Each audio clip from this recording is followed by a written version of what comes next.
Today is 7th of January, the evening session. And thank you, Joita, Radha, and Snehaji for joining in. We will start with our expression of gratitude, expressing our gratitude to Mother Universe and to anyone and everyone to whom we are grateful for making us who we are. We will do it in silence and with reverence. And while we are doing it, we can remember just everyone whom we can remember, and uh, also thank and express our gratefulness to those whom we cannot remember. Maybe we have come in touch with them sometimes, maybe 10 years back, 15 years back, 20 years back, and we do not remember them, but they have also contributed in making us who we are. So we sit in silence with reverence, expressing our gratitude.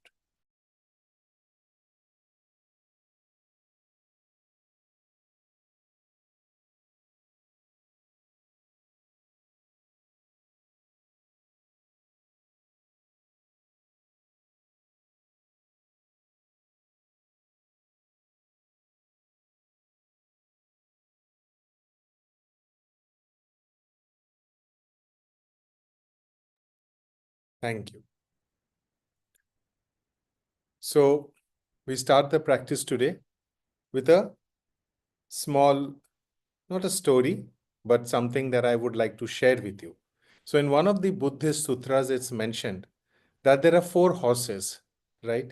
There are four horses: the best horse, the second best horse, the little better horse, and the worst horse, according to the sutra. Now, the best horse is one which moves to the owner's direction, to the rider's direction, wherever the rider takes him, even before it sees the shadow of the cane, of the whip. The second best horse, it moves in the direction and it abides by the rider's orders even before the cane or the whip touches its skin. The third, a little better horse, a lesser better horse, it listens to the rider's or the owner's orders only when the whip reaches its skin. And the worst horse is the one which obeys the rider's order or the owner's order when the pain of the whip reaches its marrows. Now, you would be wondering, and I was also left wondering, which is the horse that is good for a meditation or good for a mindfulness or good for understanding who Buddha is. In the sutra, it's mentioned that the worst horse is the best one because it goes through the pain, the uttermost pain, the most bitter pain, and the pain of the whip touches its bone marrows. It goes inside the body and it realizes what it has to achieve through a lot of pain. The best horse, probably, it understands what the owner wants to say and moves there. Probably it would not require mindfulness. Maybe it was a worst horse once upon a time. And with that pain, it has attained and it has become the best horse. What we are going through, what we would be going through, what others are going through, we do not know.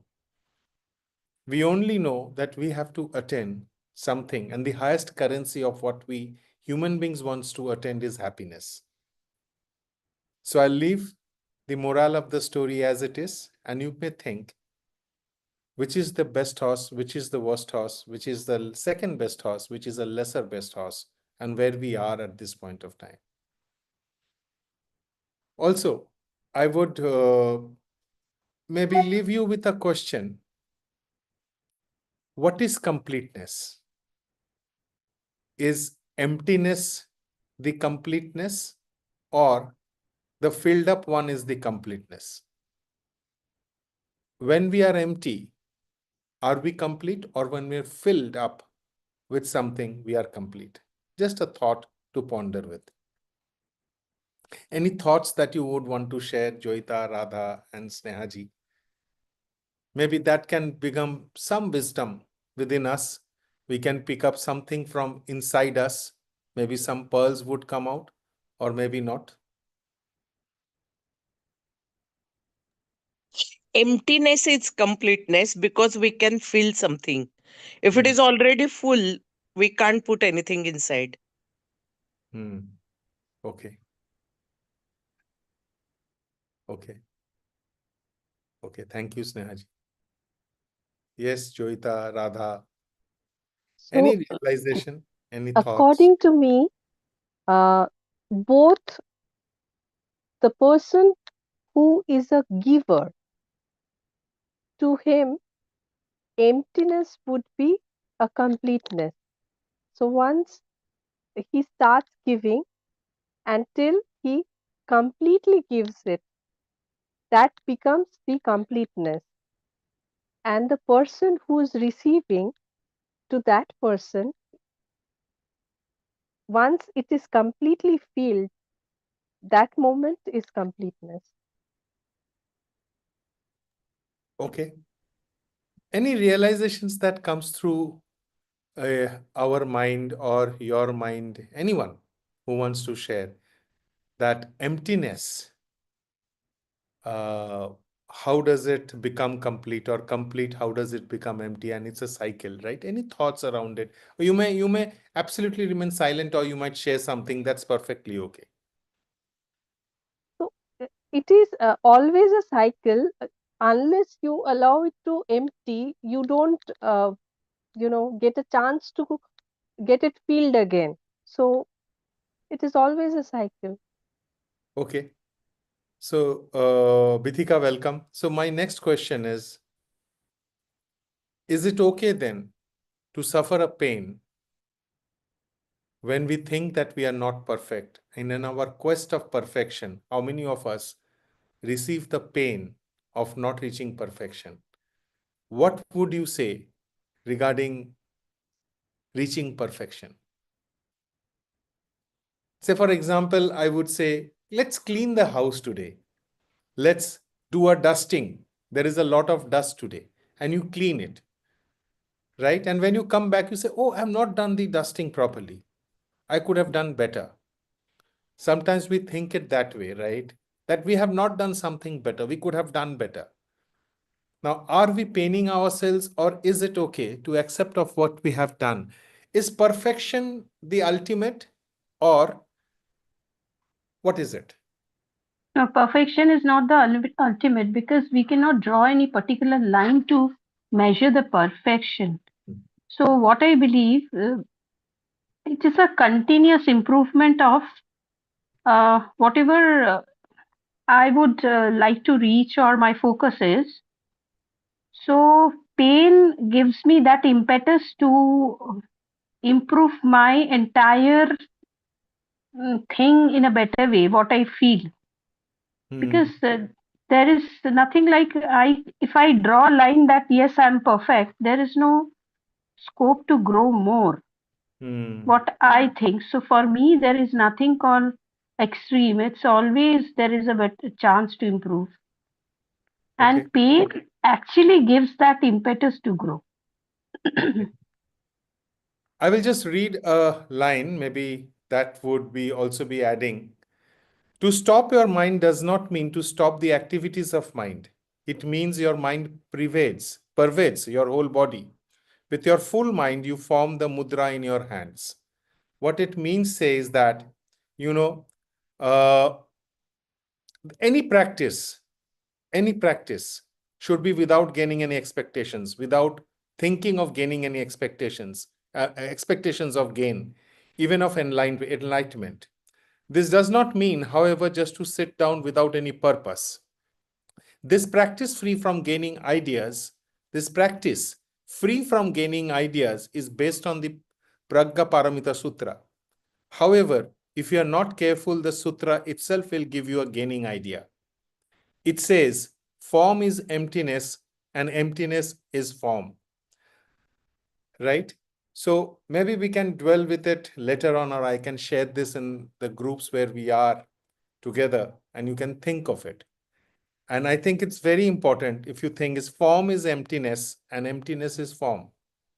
When we are waiting for something to happen, right, we are delighted.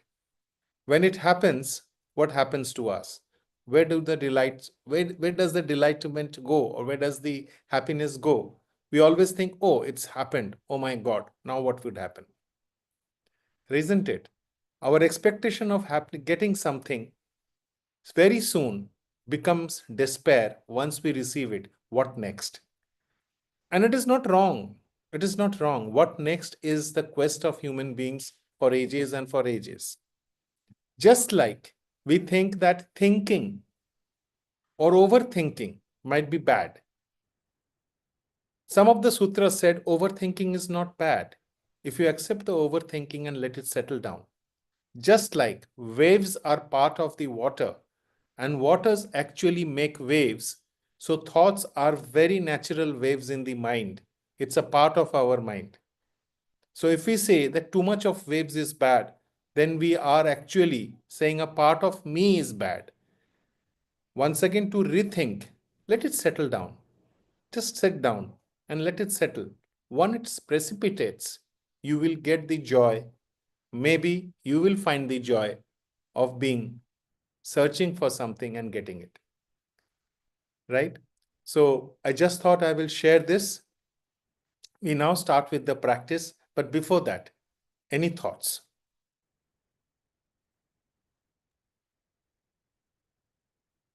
Snehaji, Radha, Vithika. Sir, overthinking, as you said, that at times it's good, it's not bad. But No, it I says it's think, not bad. It says it's not bad. Just like waves always comes ah, in but it, the form of water. So it but says it's not bad. Let's just let it settle down. Don't resist the overthinking. Just accept. I'm overthinking and let it settle down. Maybe through breath. Maybe through breath. Breath, if breath, mind is the kite, then the breath is the thread. You can hold your mind with the breath.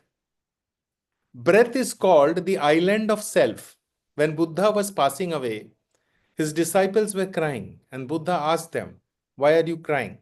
Where would we go once you go away? And Buddha said, you access the island of self. And what is the island of self?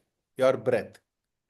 So, breath is the thread and mind is the kite. So, to control the mind, you can pull your breath, you can leave your breath, you can control your breath to control your mind. It's a very good analogy to think about. At any point of time, when you think you're not doing too well, just inhale and exhale. And let the throat be like a curtain. Say, for example, when you inhale, let the windows open. When you exhale, let the windows close. So it's just like allowing air to come in and go out. If you think like that, and if you just focus on your breath, you will find the peace, because breath is the island of self. Right? So, yes, Radha, you were saying something. I was saying that overthinking includes negative as well as positive thoughts. So if I keep So, what on is thinking negative? What is negative? negative, which is depressive, which is pulling me down, which Okay. is If I may ask uh, you, how do you know it's depression unless you know what is good? So, maybe it is just like something which is high tide and low tide. If you compare that, what is good and what is bad? If I may just ask you this, Abdul Bhai, good evening. Welcome, Abdul Bhai. Radha, yes. Uh, no, as I was thinking, I was just asking you that you told that at times it says overthinking is not bad. So, what does overthinking, any kind of thoughts to regulate that you suggested that you can control that through your breath? Just inhale and exhale. and That's where does how your I focus go? When you inhale and exhale, where does your focus go?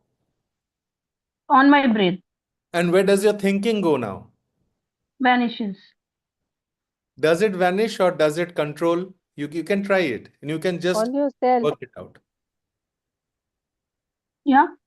You can just Joita, work it out. you were Yes, telling Joyita. something. Yeah, your concentration comes to yourself.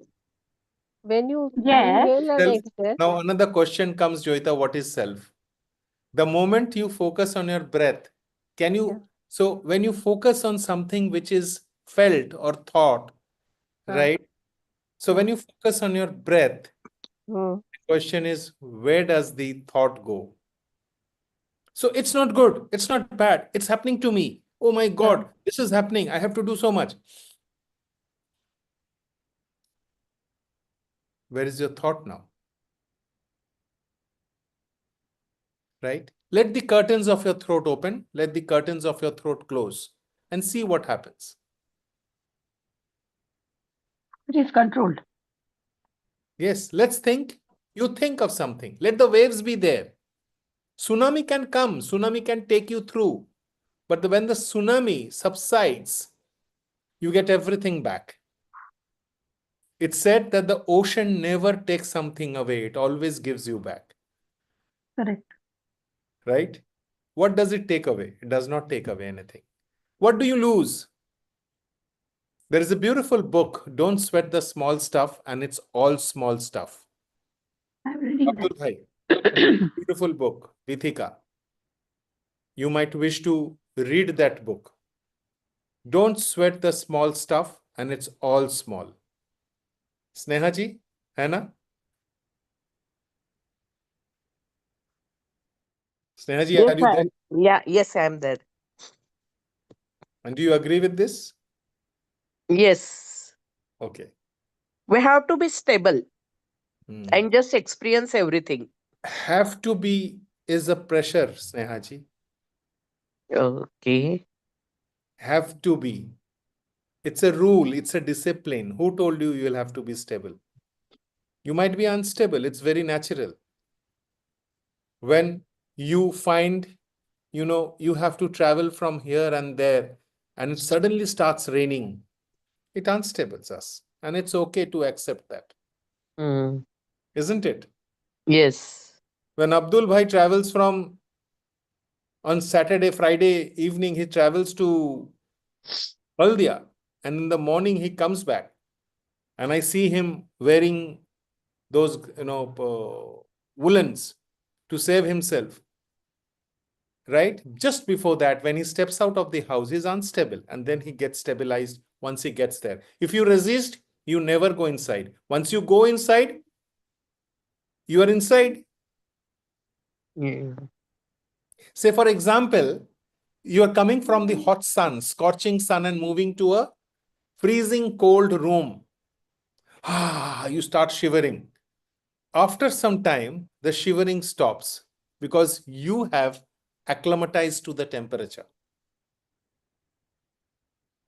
So it's okay to be unstable, probably. Remember the story of the four horses? The best horse, the second best horse, the little better horse, and the worst horse. And Buddha says, let the worst horse be the best because it's going through the pain. Right? Mm. Yes. Yes. We Abdul have to. Bhai, Yeah. anything that you want to share, Abdul Bhai? Well, actually, I am working right now, You're walking right now. Okay, walk. coming from office. Okay, okay, okay. And thank you for joining, however. I see every time, wherever you are, you join. Thank you so much. Thank you. Bithika, any thoughts? Thank you, Abdul Bhai. Bithika, any thoughts? No, right now, no thoughts. No thoughts? Okay. Actually, in between, I was in a little other work. That's why I not continued with your whole thing. So I cannot comment on right now. No issues, no issues. Okay. Snehaji, does it make sense? Does this discussion make sense? Yes, it's provoked to think Yeah. and means whether pain is good means like that acceptance came in my mind. Yes. Yes, Nehaji. So unstable is also, if you are unstable for a long time, you become stable with that instability, right? Instability. Yeah. Okay, Yes. we will just practice for 2 minutes here out, right? So I will put on the music. And last time we had some disturbances, I know. The ads came out, but this time I hope the ads will not come. We'll just do a small hear out before we part. Before we do that, Radha, any thoughts that you want to share? You gave me enough ingredients to think for tonight till I fall asleep. What is emptiness and what is completeness? Mm-hmm. Okay. So this is a really, I will think and I will come. I will try to explore. Please. And the story of four horses. Really, which one is the best one? Whether going through the pain or whether the lesser pain or with no pain. Proactivity. Correct. Proactivity or reactivity, which one is better? So this is a really thought provoking. Okay, so now let me give you another thought. Do you think the worst horse would have gone through the pain if it only knew how not to be pained, No. what it should have done not to be whipped by the rider or owner? So maybe there is emptiness in the worst horse also. Okay, so let's listen to this. Can you listen to the music? Is it audible? Yes, yes. Okay. Just Yes. here, you are here out.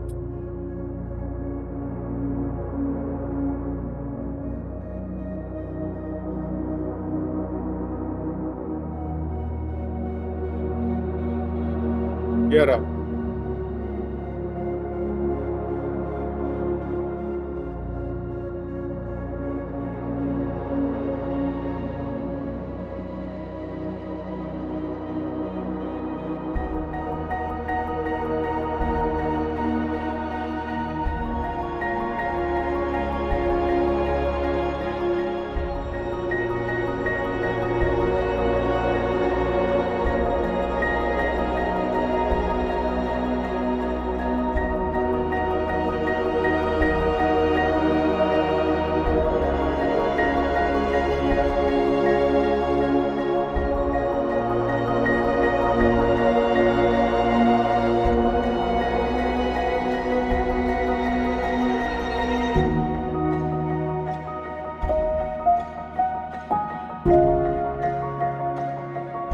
When you listen to the music,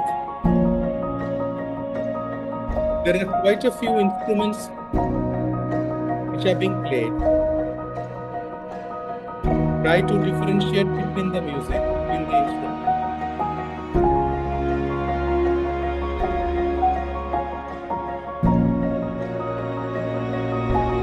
Or the chords.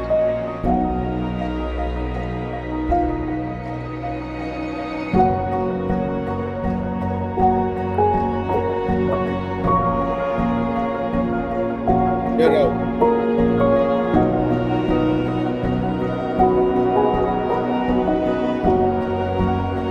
Here out.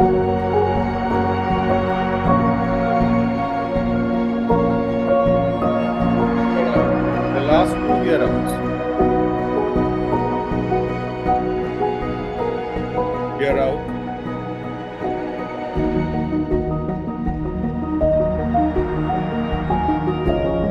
Here out.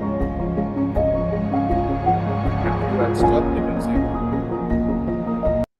I'll stop sharing.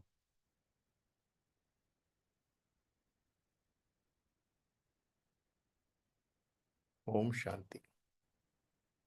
And you can just relax, smile, and say goodbye for the night till we meet tomorrow in the morning at 7:30. Thank you, Good night, sir. Joita. Thank you, Radha. Thank you, Bitika. Good night. So one more request. Morning session, can it be from 9 a.m. instead of 7? No. Okay, okay. No, Okay, Bitika, okay. it cannot be. Okay, okay. No issue, no issue. And Okay, then we'll one more listen to request. the recordings, and 9:15 evening you can always join and you can listen to the recordings. Yes, Bitika, Oh, sure. Yeah, that Yoga Nidra voice clip you that time played now. Can you please share that? That was very I will share. okay. Okay. Thank you, Dada. Good night. Thank you. Good night. Bye.